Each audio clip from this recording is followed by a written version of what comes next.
Calling all social justice warrior athletes. It is Saturday. Are you ready to play some sports? Are you done with your social justice warrior battles? Can you come down to earth and play some sports for us, please?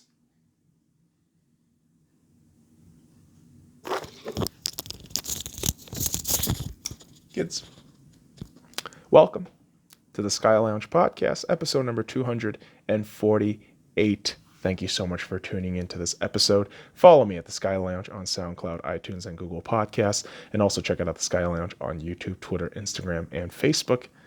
Without any further ado, let's get shit started with episode number 248. Shuddering at Shortsighted Sportsball, the Imbecilic pause and inevitable return. So you recall, MLB, NHL, and the NBA all boycotted their respective leagues because Jacob Blake was unjustifiably shot by police officers. Little did we know, boys and girls, that within just a couple of hours after the incident, myriads of evidence start popping out. And we get a full context, a better picture of who Jacob Blake is. Jacob Blake is a fucking criminal. Yeah. And unfortunate but appropriate wording, he is a fucking criminal. Sexual assault piece of shit. He's wanted for that, by the way. Had a warrant for his arrest, police officers. When he came into contact with the women during the whole incident in Kenosha, he wasn't supposed to be there, Jacob Blake. That's why the police were called upon. And Jacob Blake, when told by the police officers, calm down, put your weapon down, don't do anything fucking stupid, Jacob Blake brandishes a knife, starts doing stupid shit, tries to get away, ends up getting shot. But the geniuses in the realm of sports, these fucking Leonardo da Vinci's, these Albert Einsteins, these Isaac Newtons in the realm of sports said, Jacob Blake is a black man who got shot by evil police officers. And we will not stand for this injustice, and we will never get on the court. There were some fucking teams, like the Clippers and Lakers, that said, we want to suspend the entire season. Just end it. But once your sponsors say, hey, shut up and dribble, and once evidence and common sense tells you Jacob Blake is a criminal, you just shut the fuck up with your fucking dick tied behind your fucking legs and bounce your ass back on the fucking field, court, whatever the fuck you want to goddamn go back to. You fuckers are a goddamn clown show. Every single one of you. And you know what? Get all fucking mad and irritated that I'm wearing this hat and calling your fucking sports leagues out. But guess what, motherfucker? Average people who just want to fucking watch the sport are getting tired of this shit. People like me. You want to fucking bring that goddamn politics shit into this shit? Fine. Keep fucking pouring it in. I will call your ass out for being fucking stupid. Oh my God, the NBA is a fucking joke.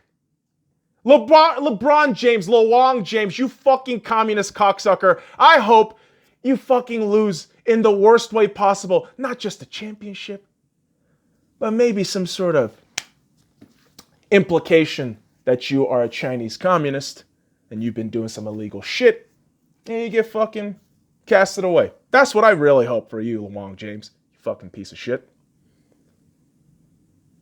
Jesus fucking Christ, dude. Sports took a brain dead pause and they came back and yeah, suddenly you solved racism. Congratulations. Racism is no more because you boycotted your league for a fucking criminal. You're just a fucking bunch of geniuses, aren't you? Good job. It's unfucking real, man. You have athletes trying to lecture you on politics and social issues. Yet, when you look at the league like the NBA, and I'm going to shit on the NBA for a little bit here. When you look at the league like the NBA, you realize that when only 20% of their players are registered to vote, they shouldn't say shit. Yet they do. So, it's a point of stupidity that I want to point out, and that I will absolutely point out each and every step of the way now, because you fuckers in sports really shot yourselves in the foot and left yourself vulnerable to every sort of fucking criticism coming your way. And honestly, you motherfuckers that are defending this Jacob Blake shit, go fucking jump off a goddamn bridge. You are worthless in society. You can't even fucking take 5 minutes out of your day to just read. Is that so fucking hard? Oh, if it is, again, just go jump off a bridge. You have no value in society. Jesus fucking Christ. I know that's harsh. But guess what? Sports is sports! Stop trying to have brain dead fucking athletes educate the fucking normies on politics when they themselves don't know shit about politics. Okay? God damn it. I just want to watch fucking sports. Just want to watch that shit. But every fucking time some goddamn entertainer thinks he's bigger than himself and tries to lecture me on some shit, it's like, get the fuck out of my goddamn face, you goddamn retard. What can you possibly lecture me on that I can't fucking research myself already? Oh, that shit goddamn pisses me off, man. It does. And you know, in the realm of football, there is one team that pisses me off, even though I love them. It's Arsenal. Arsenal. Right? And, dude, I totally forgot that they played today. I know. I'm a diehard Arsenal fan, but it's getting to this point of cynicism from ownership and the administration that my indifference for Arsenal is now starting to just percolate and get, heavier. But, noticing way too late that there was a fucking match today. I woke up a little bit late and decided to watch this FA Cup Community Shield match against Arsenal against Liverpool. Apologize about the fucking wording there, but sometimes the brain spills when you're just trying to focus up and watch Arsenal. And yes, I mean, the Community Shield is a battle between the previous Premier League winner and the previous FA Cup winner, which is Liverpool and Arsenal, respectively. And so, getting myself up for that shit, I got up really late. And how late in this match was, I got up when that Japanese cat for Liverpool scored and tied the match 1-1. And I watched about the last 10 minutes of regulation, and the match immediately goes to penalties. And because I didn't watch any of the match in within the 80 fucking previous minutes, when the man of the match was announced to be Ainsley Maitland-Niles, I was pretty shocked, thinking, wait, this is the kid that is rumored to be going away and transferred out, but here he is, getting man of the match, possibly adding, I don't know, a couple million, in the transfer value there. But what's also shocking is that Ainsley Maitland-Niles got a call up to England after this match, so kudos to him. But that was all within regulation, and immediately after this 1-1 regulation, you go into penalties, and Liverpool had one player in Brewster miss, yet everybody in Arsenal scored. So 5-4, Arsenal wins on penalty, and they lift another trophy in Wembley Stadium. Granted, the Community Shield isn't the, big hunking, Champions League caliber kind of thing, but it's a trophy to begin the season off right, and it helps the players, kind of gel together. And from an Arsenal perspective, it really boils down to, what transactions are we going to see within the next few weeks? Will we get the Pierre-Emerick Aubameyang signing done? And what, pray tell, will Arteta push out as a starting 11 for the match against Fulham in about 2 weeks? So a win is a win is a win, especially a cup win is it's nice. It's a little fucking trophy that we get to keep, but it's not the regular season, right? Once the Premier League starts, the whole another fucking beast for Arsenal, and it's going to be tough. It's going to be a rough ride, but got to bear through it, kids. Got to bear through it as Arsenal fans. I mean, don't we see worse shit? Don't we see more morbid shit as Arsenal fans? So this shouldn't really be all that tough. Hopefully not. But Arsenal getting a nice FA Community Shield win to start off the year. Good shit against Liverpool. Even better. I mean, the fucking arrogance of that fan base has been off the charts. Off the fucking charts over the last 18 months. So if we can pick them down a little bit, I feel good about that. And what I also feel good about is the NFL. And listen, I'm going to be honest, dude. I can totally see the NFL going super fucking woke. But it's one of those fucking things, kind of like hockey, where I can overlook that shit because the product of, the sport itself outweighs the stupidity of the politics. So getting myself hyped up for Seattle Seahawks shit, and news comes out that former Seattle Seahawks wide receiver Paul Richardson is rejoining the squad. And I think, wait, couldn't we just figure out the Josh Gordon situation? Let's bring flashback. I mean, respect to Paul Richardson when he was around in the squad a couple of years back. He wasn't terrible. I mean, he was like a number 3 or 4 right behind Doug Baldwin and Tyler Lockett. I want to say Jermaine Kearse was still with the squad, but Paul Richardson had decent moments here and there. But where's Josh? Where's Josh, man? Bring him back. And you know what? Because weed's okay, entice him with some edibles. Be like, hey, Josh, come here. We got some of that brownies for you. Why don't you come on down to Seattle? Now, there is a fucking what's that fucking organized protest zone, whatever the fuck you want to call that shit. But when you live in the real city, you gotta have a good time. Maybe smoke it up, chill out. And hopefully that's what Josh Gordon does, in Seattle. Good time, meaning Seattle wins and maybe some wild shit happens. But good times will never happen for the Washington Redskins. I mean, listen, man. He had this whole fucking accusation with Dan Snyder, sexual assault, all this fucking shit, sexual harassment, whatever the fuck you want to call it at this point. And you know what? Why I'm so dismissive of the whole fucking potential accusations of sexual assault and all this shit over there in the Washington Redskins? Because it's been fucking happening for fucking years. We've been reading this shit for fucking years. So for me, it's more like, well, when the fuck are you going to just completely fold this goddamn team? And just rename them the Washington Senators, because you're full of shit and just have empty promises that you never keep.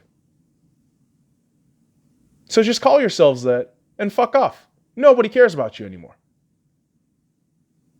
Your history, your owner pretty much shit on it. And the way the organization has run itself like a circus, dude, what do you expect from this team? I expect nothing. I really think the Redskins are going to be the fucking 0-16th team in this upcoming season. And if you call them the Senators, I mean, they might not be the most depressing senator in sports, but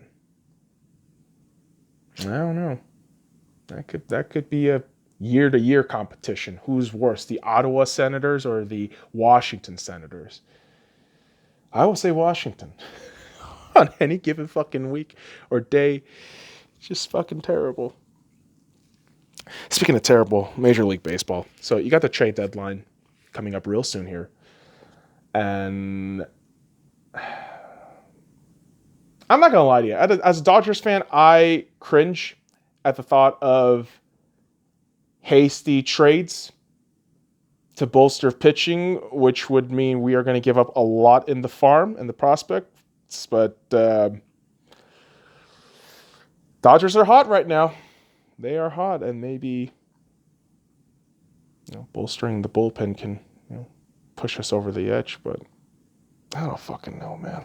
16-team playoff. Dodgers might just fucking fart themselves out at the worst moment. I'm not so optimistic with the LA Dodgers. I'm not, despite how good they're doing. And it may be just this general mentality with Los Angeles-based sports teams for me. It's maybe because I see more of the pretentious bullshit that both organizations and the Dodgers and the Lakers do than most people. That gets me so downtrodden. And man, if the Dodgers don't fucking win shit this year, I don't know what else to say, man. You sign Mookie to 12 years, and all you can hope is within those dozen years that the Dodgers win one championship. Just one. Just one. If you can just win fucking one, that'd be great. That'd be great. But you are in the fucking clown show league known as Major League Baseball, which, yes, again, boys and girls, another bit of reminder that Rob Manfred is still the commissioner of Major League Baseball. Sad. But what's even sadder is, like I mentioned and had a bit of a tirade earlier, is the NBA, the National Basketball Association. I'm going to be honest, man. I'm probably not going to watch this clown league anymore. And, when people say that, and you have the opposing side, mocking, folks just trying to tell people that they don't want to watch the NBA. It's met with mockery, a lot of derisiveness, and, general tone of condescending nature. And to those people, I say, shut the fuck up. Because in principle, I can't fucking watch this goddamn sports league anymore. LeBron James, aka LeWong James, is the most unbearable cunt ever, and he happens to be on my fucking team. This goddamn commissioner, Adam Silver, is a cuck for China. This entire league is a bunch of illiterate fucks who, by the way, again, 20% of NBA players are registered to vote. Only 20%, yet they have the fucking balls to lecture us, the regular fucking folks just watching basketball, about politics. Fuck you, NBA. Go fuck yourself. Your fucking phony ass virtue signaling is shameful, laughable, and despicable. Why don't you just shut the fuck up and dribble? Don't fucking ever talk politics. Don't ever just fucking talk. Just shut the fuck up and dribble. Like for me personally, I'm going to tell you right now. Once in a while, I'll probably watch a Lakers game. Once in a blue moon. But majority of times now, I'm just going to fucking check up with scores and stats. I don't want to fucking watch this league full of prima donna cunts. These rich, entitled American assholes who don't know how good they have it. And I'm just fucking sick of this goddamn league pretending that, they're the best goddamn thing in the world. No. Your playoffs, your postseason NBA is the most predictable goddamn thing ever. There is no parity in your league within the 30 fucking teams that, by the way, at least half of them are tanking annually. Do you think that's a viable and decent product to fucking put on the market and expect people to fucking chomp down on? Oh, congratulations, you got tweeners and retards fucking watching this shit and retweeting it. But in terms of actual viewership, your fucking product is so blatantly bad, the numbers will be fucking slapping you in the face with the reality that your sports is about to die. Nobody gives a shit about this sport anymore. This is more narratives than actual sports in the NBA. Oh, great, the Rockets are tied 2-2 with OKC. Who the fuck cares? If the Thunder win, fantastic. If the Rockets win, who the fuck cares? They're going to probably get ass fucked in the next round. Dallas Mavericks versus Clippers. You have no Porzingis, Dallas. Clippers are going to fucking make their way to the Western Conference Final because betting purposes. Yeah, money has been placed a lot on the fucking Clippers and the Lakers that they can't not make it to the fucking Western Conference Final. Oh, what are you talking about? I'm saying the NBA is rigged, asshole. That's what the fuck I'm saying. And that's why it's so fucking obvious what's going to happen with a lot of these fucking series. The Denver Nuggets versus Utah Jazz. The question is, I mean, can the Jazz actually close out a fucking series, or are they going to be the choke artists that they usually are? My bet is on the latter. I would not be surprised if Denver fucking pulls out a Game 7 win. And then the Lakers.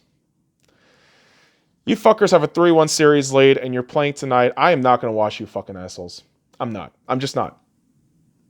LeBron James, you are the absolute fucking worst. I recognize your basketball talent. I do. I understand watching you on the court. You are a sensational talent. You are a once-in-a-generation player. But once you stop dribbling that fucking ball and you open your goddamn mouth, you are genuinely a brain-dead scumbag. You are a race-baiting bigot.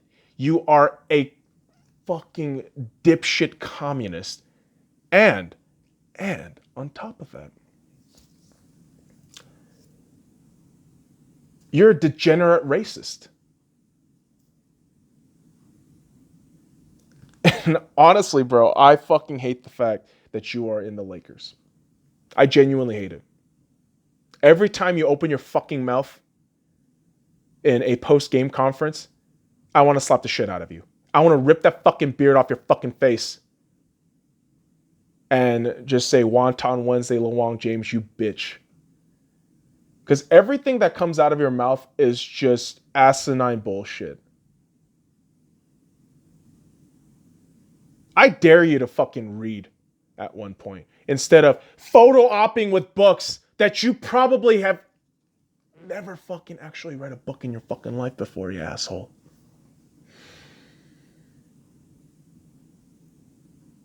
I fucking can't stand LeBron James, man. You know, I have 2 of his merch. I'm going to be very honest about my shit. I can appreciate this cocksucker as a basketball player, but outside of that shit, my God, what a fucking scumbag. What a fucking scumbag. And this Lakers team, quite frankly, embarrasses the shit out of me. Between their inconsistent plays, their lackadaisical fucking efforts all throughout the bubble, and their general perpetual retarded wokeness, I fucking hate the Lakers. I fucking hate the Lakers. I'm a fucking Lakers fan. I will ride through this team until I die, but I fucking hate this rendition of this team. This team is absolutely unbearable.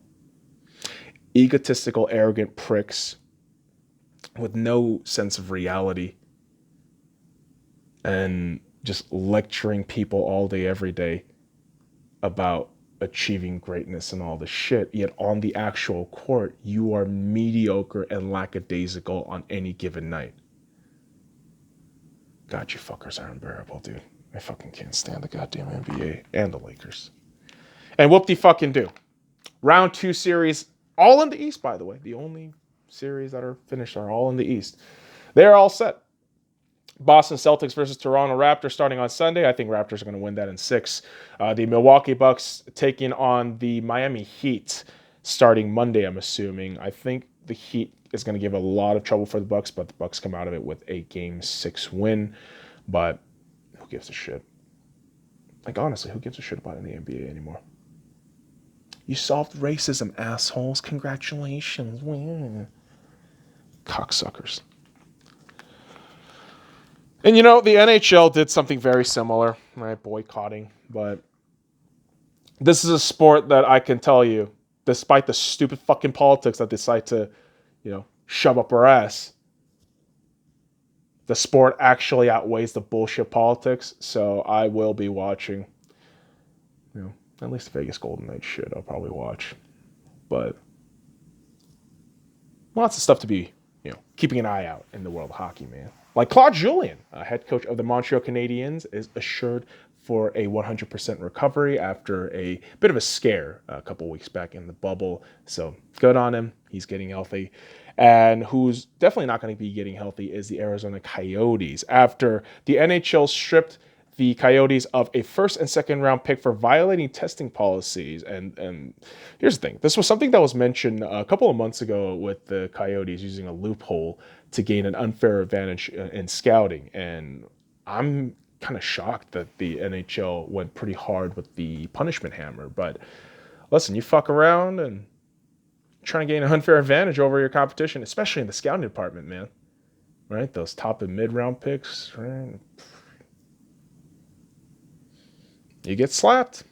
So maybe this was why John Chayka, abandoned ship, right before the bubble, because he knew the fucking hammer was going to come down, and he knew that maybe he was going to be the fucking scapegoat and all that shit. So very, very interesting stuff from the Arizona Coyotes, and who the hell knows what kind of repercussions this is going to have for the team moving forward into next season. And after just kind of disappointing in round one, the Coyotes have to really figure their shit out to see, hey, we got to try to get back into the playoffs and actually make noise. We can't just fucking be a round one exit darling story. It's no good for anybody. But we're gonna see what happens to Arizona. We're also seeing as what's happening in these round two series, and starting at the Eastern Conference, that actually happened to be today, the game. The Boston Bruins taking on the Tampa Bay Lightning early in the morning on Saturday. Tampa Bay takes a 3-1 series lead. Dude, I was very wrong about this Tampa Bay team. Now, are they completely out of the woods in terms of criticism yet? No, because this fucking Tampa Bay team has a lot of sins. And John Cooper, in my eyes, is still a very overrated coach.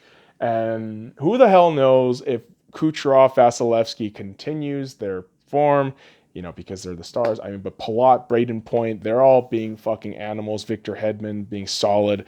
So, Tampa, some real good shit that's happening down there.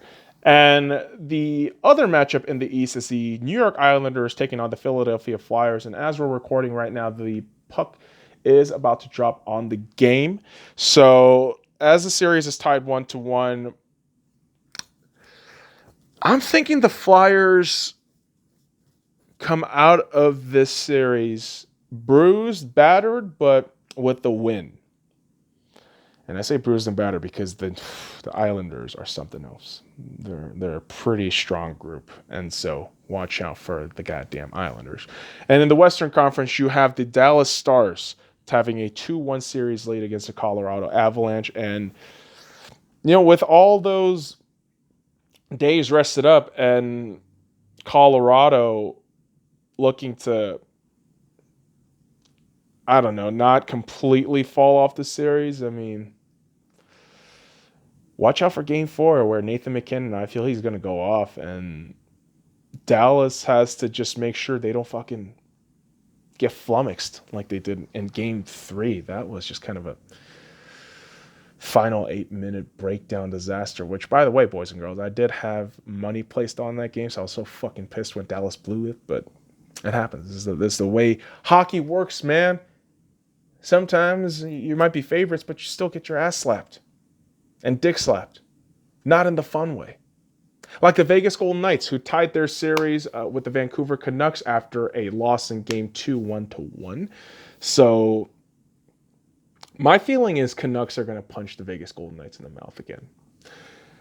And the question is going to be, how will Vegas respond?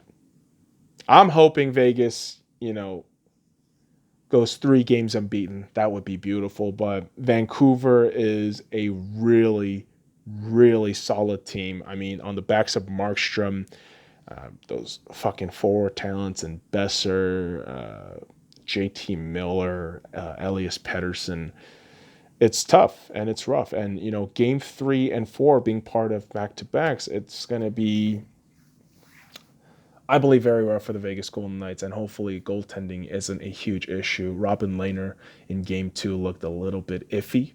And I would imagine Marc-Andre Fleury gets the start for game 3. But game 4, if it is a back-to-back, you're going to go back to Robin Lehner. And hopefully within those back-to-back games, Vegas Golden Knights can get 2 wins and be that much closer to closing out the series. But, god damn it.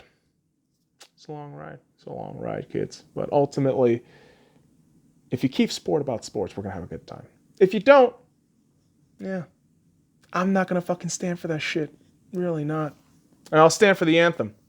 Won't kneel for that shit. But try to fucking put orange juice in my goddamn cereal, I will fucking scream my goddamn head off. All right? All right. Well, next episode on the Sky Lounge, good gravy. What is going on around here? We're going to have to figure it out. And by here, I mean the U.S. Maybe we dive into some politics. Maybe we dive into some social issues. Maybe we talk about some kung flu shit. But that'll be decided for tomorrow. All right, motherfuckers. I appreciate you dropping by this episode. Follow me at The Sky Lounge on SoundCloud, iTunes, and Google Podcasts. And also check out The Sky Lounge on YouTube, Twitter, Instagram, and Facebook. Until next time, fuck off.